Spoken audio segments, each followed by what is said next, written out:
네, 방역당국이 요즘 대국민 브리핑할 때마다 강조하는 게 있죠. 추석 연휴가 코로나19 사태의 결정적인 고비가 될 것이다.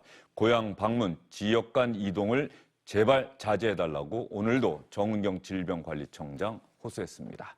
지금부터는 정치권 소식 여러분께 전해드리도록 하겠습니다. 두 분과 함께합니다. 이상일 전 국회의원, 이정미 전 정의당 대표 나오셨습니다. 어서 오십시오. 네, 안녕하세요. 두 분과 함께 나눌 정치권 소식, 정치인 이야기입니다. 어떤 정치인인지 이 정치인이 직접 했던 이야기부터 여러분께 들려드리겠습니다. 저는 이제 평생 정말 건설업계에 몸 담아서 일을 했고 또 그 경험을 바탕으로서 국토위에서 건설 전문가로서 자부심을 갖고 이렇게 일을 왔는데 행정 활동을 하는 동안에 단 한 번도 개인의 사리 사욕을 위해서 제 권한을 사용한 적이 없다는 말씀을 드리고 단지 이제 여러 가지 언론 보도가 왜곡된 그런 부분이 많이 있습니다. 그런 부분은 제가 법적 대응할 수 있는 그런 부분은 하겠다는 말씀을 드리고 그렇지만 또 동료 의원들 또 더 이상 우리 당에 부담을 지울 수 없다는 그런 생각이 들어서 어제 저는 사보임 요청을 했었습니다.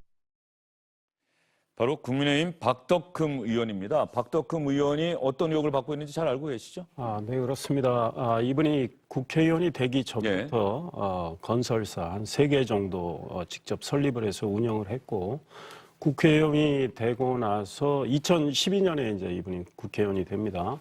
그리고 2015년에 이제 국토위로 가서 활동을 계속 하는데 국토교통위원회가 그야말로 건설업 이쪽을 관장하는 상임위원회죠? 핵심 상임이죠. 그러다 보니까 이분과 관계된 회사 이제 경영권은 아들 친형이 물려받아서 경영을 하고 있는데 관련된 회사가 관급검사 수주를 꽤 하고 또 건설 관련 신기술과 관련해서 지원금을 받고 해서 한 1,100억 정도의 혜택을 보지 않았느냐 이제 이런 의혹입니다. 국민의힘에서 오늘 이제 긴급 진상조사 특위도 구성을 하고 이 의혹은 반드시 좀 규명을 하고 넘어가야 되겠다 이제 이런 생각에서 특위 구성을 했는데요. 예. 본인이 오늘 기자회견을 통해서 본인은 억울하다. 이미 지금 화면을 통해서 나오지만 국회의원으로서 어떤 영향력을 행사해서 사사로운 어떤 이익을 취하지 않았다 이런 주장은 하지만 검증이 돼야 된다고 생각을 합니다. 그래서 이미 고발된 상태고 검찰도 수사를 시작한다고 하니까 본인의 오늘 해명과 이제 검찰 수사를 지켜봐야 되는 상황이 됐습니다. 박덕흠 의원의 이 문제 본인은 떳떳하다 나는 그런 적 없다라고 이야기를 하고 있습니다만 본인이 건설회사를 운영해 왔고 국회의원이 되고 나서 그것을 어쨌든 가족이 운영하고 있는데 관련 상임위원회에서 오랫도록 활동을 했고 그 회사들이 수주를 받았다. 그러면 많은 분들이 오해할 수밖에 없는 것 아닙니까? 국회의원 지위를 이용한 것 아니냐? 너무나 당연하죠. 의혹을 부인하거나 지금 해명을 하신다고 얘기하지만 저는 지금은 그럴 때가 아니라 책임을 져야 될 때라고 봅니다. 국회에서 국토교통위가 굉장히 인기 상임이에요. 그래서 국회의원들마다 거기 가고 싶어서 원내대표한테 사실 로비를 하죠. 그렇습니다. 그런데 제가 깜짝 놀랐던 게 박덕흠 의원님이 19대, 20대, 21대 29대 전반기, 초선 전반기만 빼고 다 국토교통위 소속 의원이었습니다. 이 굉장히 이례적인 그런 상황이고 그 과정에서 굉장히 많은 피감 기관의 건설 수주를 자기 가족 회사로 갔고 또 최근에는 지방자치단체들 그 건설 수주도 받아갔다라는 얘기가 나오고 있습니다. 이미 드러난 사실만 가지고도 국회의원이 자신의 입법부의 지위를 이용해서 사익을 취하려고 했다라고 하는 이 비난을 벗어날 수 없다고 생각이 들고요. 지금은 깨끗하게 국민들 앞에 그것에 대해 책임지는 모습을 보이는 게 마땅하다고 생각합니다. 박덕흠 의원에 대해서 민주당에서는 상당히 강한 공세를 펴고 있습니다. 국민의힘은 보고만 있지 말고 제명해라. 박덕흠 의원은 국민의 대표 자격이 없으니 국회의원직 사퇴해라. 이렇게 요구하고 있습니다. 여당의 이야기입니다.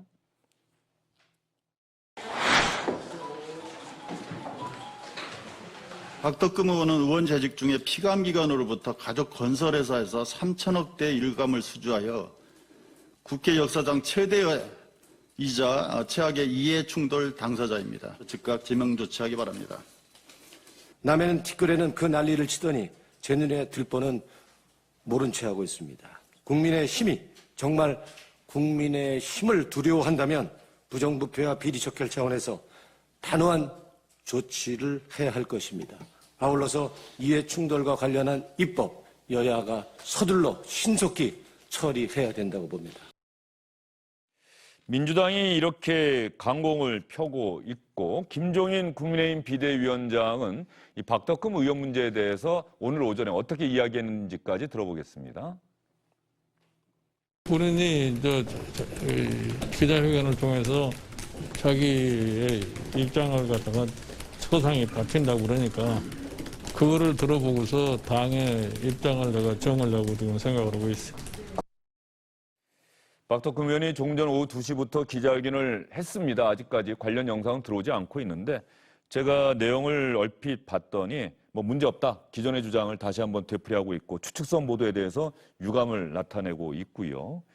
그러나 국회의원 이해충돌 방지라는 거 있지 않습니까? 이게 지금 아직 김영란법이 통과되면서 이 조항이 빠져갖고 아직 이 조항이 없죠. 이 관련 입법이. 맞습니다. 그래서 이 보완 입법이 필요하다. 그러니까 박덕흠 의원이 법적으로 앞으로 수사를 통해서 문제가 있는지 없는지 규명이 돼야 되지만 본인 주장대로 법적으로 문제가 없다고 치더라도 본인이 국토교통위를 간 거는 문제였다. 이런 본인이 건설업을 하고 있고 그 손 뗀 것도 아니고 아들하고 친형한테 경영권을 물려주고 국회의원이 됐는데 계속 국토교통위에 가면 당연히 오해를 받을 수밖에 없는 상황인데 국토교통위를 또 우리 이정미 전 대표님 말씀대로 한 1, 2년 한 것도 아니고 계속했단 말이죠.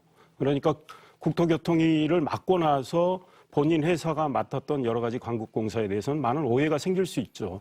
그런데 2010년부터 이 회사가 여러 가지 이제 수주를 했던 거 있잖아요. 예. 회사의 실력도 있는 거죠. 이제 그것까지 구분이 안 되게 생겨버리니까 지금 문제가 된 건데. 박덕흠 의원은 뭐 공개 입찰이기 때문에 네. 어떻게 공개 입찰을 하는데 특혜로 받을 수가 있겠냐 이렇게 주장을 하고 있어요. 그러고 있습니다. 그것도 확인이 돼야 되겠지만 아마 그거는 맞지 않을까 싶고요. 또 뭐 매출이 오히려 줄었다는 거 아니겠습니까? 이런 거는 건건이 다 확인을 해야 되겠지만 본인이 오해를 자초하는 의정활동을 했다는 지적에서는 자유롭지 못하다 이런 생각입니다. 이 문제를 사실 어떻게 해야 할까요? 사실 국회의원들이 갖고 있는 주식 같은 경우는 국회의원이 되면은 팔든지 백지신탁하든지 해야 되죠. 네. 그게 국회의원 지위를 이용해서 부당한 부의 증식 이런 걸 못하도록 하는 것 아니겠습니까? 네. 그러면 국회의원들이 뭐 다 정치가 직업이었던 분들이 아니고 각각의 분야에서 일하던 분들이 들어오는데 이런 박덕흠 의원 같은 사례를 막기 위해서는 뭐 이해충돌 방지법 만드는 것도 중요하고 또 어떤 게 필요할까요? 지난번 이제 부동산 사태가 터졌을 때 이 문제가 한번 다시 불거진 적이 있었습니다. 네. 그러니까 부동산도 백지신탁처럼 더 이상 그 부동산을 통해서 돈을 버는 국회의원이 생기지 않도록 해야 되고 그 관련 상임위원회에서는 배제시켜야 된다 이렇게 얘기를 했는데 이 일도 거의 똑같은 일이거든요. 그러니까 이해충돌 방지법이라고 하는 기준, 원칙 이것이 정확하게 적용이 되면은 한마디로 그 국회의원이나 고위공직자의 지위와 신분을 이용해서 사익을 편취할 수 없도록 하는 여러 가지 장치를 만들 수가 있습니다. 그래서 저는 또 걱정인 게 이 문제 한번 불거졌을 때 이해충돌 방지법이 있어야 된다고 얘기를 하지만 20대 국회에서 국회의원들이 그걸 빼버린 겁니다. 그러니까 자기가 자기를 견제할 수 있는 이 기능을 스스로가 부정을 해버렸던 과정이 있기 때문에 국민들의 불신이 굉장히 크다고 보여지고요.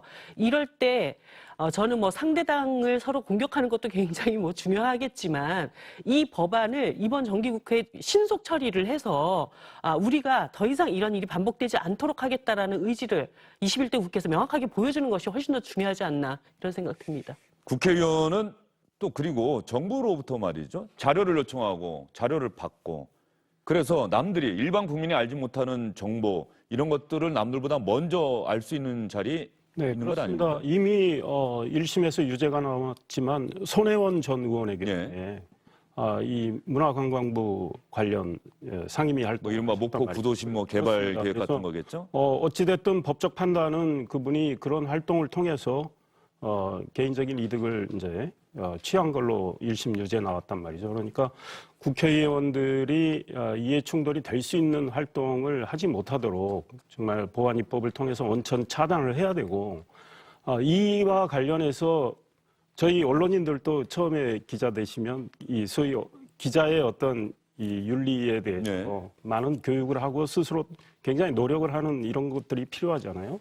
의원들 스스로 본인이 지금 어떤 일을 해야 되는지 이거를 좀 가다듬는 이런 것들 교육도 필요하다 이런 생각도 듭니다. 지금 또 그 말씀 듣다 보니까는 그럼 어떻게 해야 될까? 가령 어떤 분야에서 일하다가 국회의원이 된 사람은 그 분야를 잘 알잖아요. 그러니까 전문가다. 그럼 전문가면은 그 분야에 대해서 자신이 국회의원으로서 뭔가 잘할 수 있다. 또 이렇게 생각할 수도 있을 거란 말이죠. 박덕흠 의원도 내가 건설업을 오래 해왔기 때문에 건설 현황을 잘 알고 그래서 국토교통위에서 내가 활동하는 것이 나의 전문성을 발휘하는 것이다. 또 이렇게 항변할 수도 있어 보여요.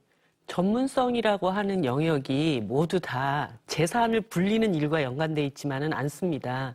그러니까 특히나 많은 직업들 중에서 국회의원의 이전 직업이 그런 시비에 걸릴 수 있을 만한 그런 직종에서 일을 하셨던 분은 이해충돌에 해당되는 부분들은 회피를 해야 되는 것이죠. 그런 것들은 충분히 저는 뭐 가릴 수 있는 영역이라고 생각합니다. 예. 어쨌든 박덕흠 의원은 기자회견 통해서 자신의 기존 주장을 되풀이했습니다. 국회의원 지위를 이용해서 자신의 형과 아들이 하는 회사가 이익을 받은 것은 결코 없다. 이렇게 이야기를 하고 있고요.